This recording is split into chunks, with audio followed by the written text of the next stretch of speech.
përdor, e që normalisht sa më larg vendit kur je më larg informatës vërtet, sepse ne jetojmë për ditë Kosovën, edhe ndryshe do më thonë është perceptimi për Kosovën nga larg, e ndryshe është kur je brenda, kur e jeton çdo ditë, kur faktura e rrymës të mshel syt,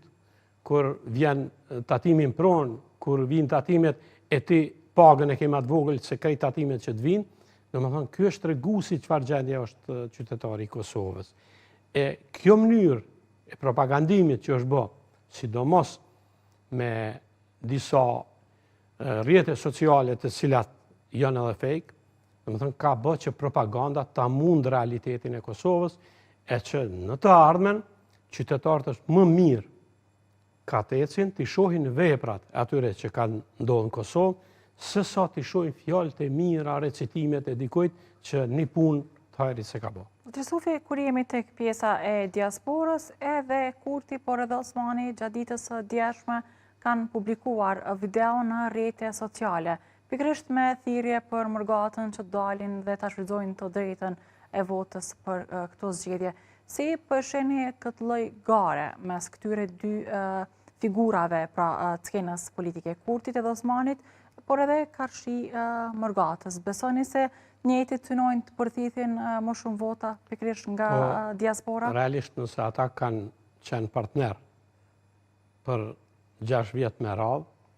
atëherë normal që edhe njëjta logjik funksionon, e që normalisht diaspora duke qenë një masë e madhe qytetarëve tanë, të cilët me vullnet votojnë për të ardhmen e familjarëve tyre, e qytetarëve të Kosovës, ata do në të shohin ma mirë. Megjithatë, thirrje bëjnë gjitha partitë politike, gjitha partitë politike kanë qasje në diasporë, dhe unë jam i bindur që një pjesë e madhe e diasporës e ka kuptuar të vërtetën për Kosovën, që nuk mundet ma të ashes dikush si propagandë, por kanë ardhur tu e kanë pa realitetin, edhe kanë pa edhe në pushime kur vinë për taksa që do t'i paguajnë, e që krahasu me vende tjera, çmimet këtu, taksat këtu, edhe inflacioni, gjendja sociale e qytetarëve është shumë e rëndë krahasu me ku jetojnë ata. Prandaj, unë besoj shumë që do të ketë ndryshime të mëdha, edhe do të ketë ndryshim edhe në votën e ardhshme,